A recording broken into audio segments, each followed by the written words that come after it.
আজকের লোকেশনটা একটু বলে দাও। ডায়মন্ড হারবার, দক্ষিণ 24 পরগনা। আর আই থিংক সো যে আমার নেক্সট যে কটা সেরেমনি থাকবে আমি তোমার কাছে সাজবো। Always welcome. তো প্রত্যেকটা লুকই ভালো লেগেছে। আমার দিদিকে সাজিয়েছো দুদিন, তানিয়া দিকে দুদিন সাজিয়েছো, খুব খুব খুব সুন্দর। Hello everyone, good morning. এখন বাজছে 3:41 আর আমরা উঠে গেছি 3টের সময়। এটা হলো দিদির ফোন, তো দিদির ফোনটাই আমার কাছে ছিল, তাই জন্য তোমাদের টাইমটা দেখালাম। এখন এত ভোরে উঠে যাচ্ছি কোথায় সেটাই তোমাদের সাথে শেয়ার করব। আর অনেক ভোর ভোর আমাদের বেরোতে হবে, তাই জন্য দিদি আগের দিনই আমার বাড়ি চলে এসেছিল একসাথে। এখন আমরা রেডি হয়ে বেরোচ্ছি।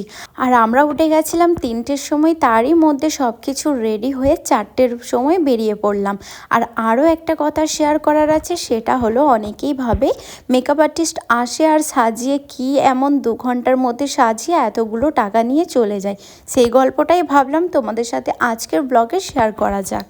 সো হ্যালো এভরিওয়ান, আমি মেকআপ আর্টিস্ট পায়েল সরকার তোমাদের সাথে আরও একটা নতুন ব্লগ শেয়ার করতে এলাম। আর মাঝ রাস্তায় আমি এখন ব্রেকফাস্ট করছি, আর সেটা কিন্তু বাড়ি থেকেই করে এনেছিলাম, যেহেতু অনেক দূর আমার আজকের লোকেশানটা তোমাদের তো বলাই হয়নি। 24 পরগনা আজকের আমার ব্রাইডের লোকেশান। যেই ব্রাইড আমাকে একদিনে বুকিং করেছিল তারই আজকে রিসেপশন পার্টিটা হচ্ছে। তো চলে এসেছি আমরা, বেশি কথা না বলে চলো সব কিছু শেয়ার করা যাক। এই যে যারা ভাবো মেকআপ আর্টিস্ট আসে আর কাজ করে চলে যায় টাকা নিয়ে, তো তাদের উদ্দেশ্যে এই কথাটা বলছি। আমাকে যদিও এরকম কমেন্ট কেউ পাস করেনি, বাট আমি আগে থেকেই তোমাদের সাথে কথাটা বলে নিচ্ছি। দেখো, আমরা আসি আর শুধু টাকাটা নিয়েই চলে যাই না। তো প্রথম থেকে লাস্ট পর্যন্ত ভিডিওটা দেখলেই আমাদের কষ্টটা তোমরা একটু হলেও ফিল করতে পারবে। এই যে ভোর ভোর ঘুমটাকে ভাঙিয়ে উঠতে হয়, তারপর কিছু না খেয়েই যে বেরিয়ে যেতে হয়, তারও কিন্তু প্রচণ্ড একটা কষ্ট হয়। তো সেগুলো মেনটেন করে তারপরও কিন্তু আমরা ব্রাইড যে টাইম দেয় সেই টাইমে চেষ্টা করি তার 1 ঘন্টা আগে পৌঁছানোর। তো আমরা তো একদম রীতিমতো টাইমে পৌঁছে গেছিলাম।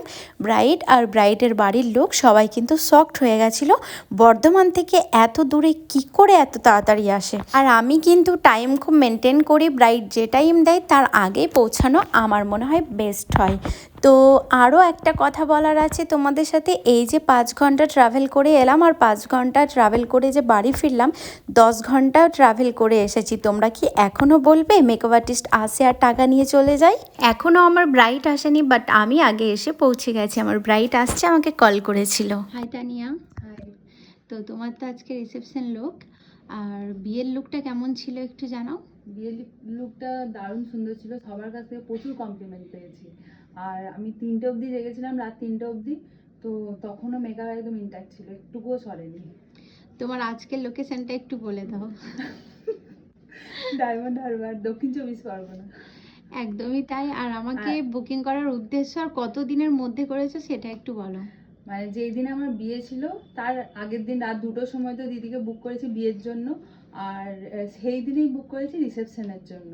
আর তো আজকে আমার রিসেপশন, মানে মেকআপ দেখে আমি আবার সঙ্গে সঙ্গে রিসেপশনের জন্য বুক করেছি। চলো তোমার ফাইনাল লুকটা দেখা যাক। আর অনেক দূর আজকের লোকেশন আমার, আর ও খুব প্রিটি দেখতে। আমার বাড়ি হচ্ছে বর্ধমান থেকেও আরো কিছুটা দূরে, আর এখানটা আসতে প্রায় 5 ঘন্টা টাইম লাগে, কিন্তু দিদিরা একদম টাইম মতো একদম চলে এসেছে। আর আমি এই কথাগুলো সবার উদ্দেশ্যে বলছি না, যাদের মন্তব্য এইরকম ধরনের, তো তাদের জন্যই কথাটা বলা। আর তোমরা এরপর জানাও তো আমার ব্রাইডকে কেমন লাগছে আর লুকটা কেমন হয়েছে। আরও একটা কথা বলার আছে, 24 পরগনা আমি কিন্তু এটা আমার ফার্স্ট টাইম, মানে আমার লাইফে প্রথমবার আমি এত দূরে ব্রাইড করতে এলাম। আর আমার সাথে আমার দিদিও কিন্তু ফার্স্ট টাইম এত দূরও এলো। ও যদিও ট্রাভেল অতটা করতে পারে না, বাট ওর যদিও একটু শরীরটা খারাপ হয়ে গেছিলো মাঝে, তারপর কিন্তু ঠিক হয়ে গেছিলো। আর ব্রাইডের ফ্যামিলির জন্য আর কি বলবো নতুন করে, মানে দাদা, ব্রাইডের হাজবেন্ড, ব্রাইডের ভাবি, মানে সকলে আমাদের এত কেয়ার করেছে, মানে সব দিক দিয়ে। আমরা কি খাবো, কোথায় থাকবো, সব কিছু আমাদের জন্য এত চিন্তা ভাবনা করেছে, তার জন্য অসংখ্য ধন্যবাদ তোমাদেরকে। তারপর আমার দিদির যে শরীরটা খারাপ হয়ে গেছে সেটা ব্রাইড বাড়ির লোকে ফোন করে বলেছে। এক একটা মানুষ, মানে যেই কনে যাত্রী ঢুকলো সবাই সাথে সাথে আগে দিদির খবরটা নিল, দিদি কেমন আছে। এরপর তোমরা কমেন্টে জানাও আমার ব্রাইডকে কেমন লাগছে, ওর দুটো লুকই তোমাদের কেমন লাগলো। বিয়ের লুকটাও তোমাদের সাথে শেয়ার করেছি আর আজকে ওর রিসেপশন লুকটাও শেয়ার করলাম। একটু লেটে দিচ্ছি ব্লগগুলো, যেহেতু আমার পরপর কাজ ছিল তাই আমি এডিট করে উঠতে পারছিলাম না। আস্তে আস্তে সব ভিডিও তোমাদের সাথে শেয়ার করব। অনেক কিছু ক্যাপচার করেছি, গঙ্গার ধারে বসে কি করছি না করছি সেগুলোও তোমাদের সাথে শেয়ার করেছি। লাস্ট পর্যন্ত ভিডিওটা দেখতে থাকো। আর আমি তানিয়ার কাছ থেকে শুনে নেব ওর কেমন লাগলো। বলো তানিয়া, কেমন লাগলো? আমার দারুণ লেগেছে, মানে বলার কিছু ভাষা নেই, দারুণ সুন্দর লাগছে। আর এইদিকে এই হেয়ারটা, হ্যাঁ, হেয়ারের ফুলগুলো, তাই তো? আই মেকআপটা খুব সুন্দর। একবার চোখটা বন্ধ করো। তো ওপেনের মধ্যে হেয়ার স্টাইলটা করেছি আর আই মেকআপটা একটু গ্লিটারি দিয়েছি। দেখতেই পাচ্ছ লুকটা খুব সফট রেখেছি। কেমন লাগলো তোমাদের সেটা জানিও। আর দাদা কিছু রিভিউ দেবে এখন।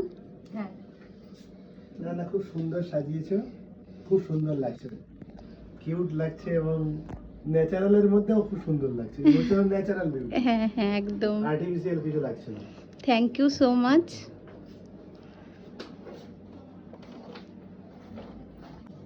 হাই করে দাও।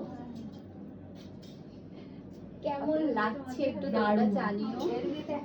আমার তো খুব সুন্দর লাগছে, রিয়েল লাইফ ফিল্টার লাগছে, তো আপনারাও একটু বলবেন।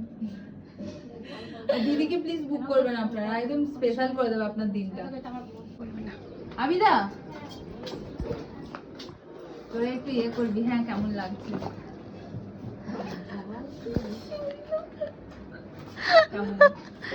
কেমন হয়েছে বলো? তুমি তো আগের দিনের লুকটা দেখতে পাওনি, কেমন লাগছে? মানে আগের দিনে যেটা দেখেছিলাম সেটা তো অসাধারণ ছিল, আজকে একটা আরো বিউটিফুল, খুব সুন্দর। Thank you. নজর না লাগছে। এইটা আমার ফ্রেন্ড, দুজনেই ফ্রেন্ড। বলো। তানিয়া বিয়ের দিন থেকে তোমাকে ফলো করেছিলাম, রাইট নাও আমি মোটামুটি সবগুলো দেখছি, তোমার লুকস আমার খুব ভালো লেগেছে। Thank you. আর আই থিংক সো যে আমার নেক্সট যে কটা সেরিমনি থাকবে আমি তোমার কাছে সাজবো। Always welcome. একদম এত একদম। ফ্ললেস মেকআপ, মানে আমি ওকে দেখে বুঝতে পারছি যে কতটা সুন্দর। সামনে থেকে বেশি সুন্দর লাগছে না? খুব সুন্দর আছে, আমার ফ্যান্টাস্টিক। কেমন লাগছে তোর?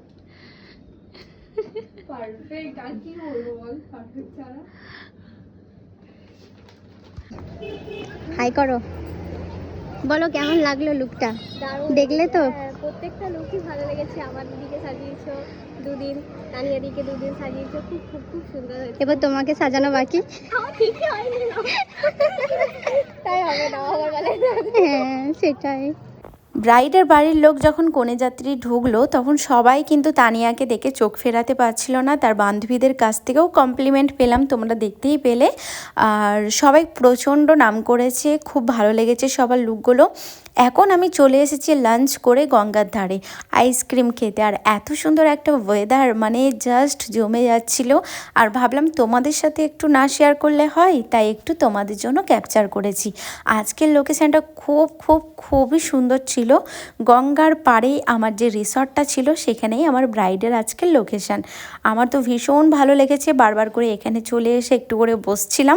তারপর লাঞ্চ করে কিন্তু আমরা বেরিয়ে পড়েছিলাম। যেহেতু আমাদেরকে 5 ঘন্টা ট্রাভেল করতে হবে, তাই ভাবলাম দেরি না করে তাড়াতাড়ি বেরিয়ে পড়ি, তাহলে তাড়াতাড়ি আমরা বাড়িও পৌঁছে যেতে পারবো। আর তোমরা বলো আজকের ব্লগটা যদিও একটু বড় হলেও তোমাদের কেমন লাগলো, আর ব্রাইডের লুকটা কেমন লাগলো সেটা কিন্তু জানাতে ভুলে যেও না। আর তোমাদের সাথে সব কিছু শেয়ার করে আমারও বেশ ভালো লাগছে। তোমাদের সাথে তো সব কিছু আমি শেয়ার করিও, আরও ব্রাইডের লুকগুলো আছে সেগুলো তোমাদের সাথে শেয়ার করব। আস্তে আস্তে আমি এডিট করতে একদম মানে কি বলবো বোর লাগছে, তাই জন্য একটু ডিলে হয়ে যাচ্ছে, সরি। তো টাইম মতো তোমরা ব্লগটা দেখে নেবে। আর চলে এসেছি একটু চা আর পকোড়া খেতে, আর এখানেই আমার ব্লগটা আজকে এন্ড করছি। তো দেখা হচ্ছে নেক্সট কোনো ব্রাইডাল লুক নিয়ে। বাই, সবাই ভালো থেকো।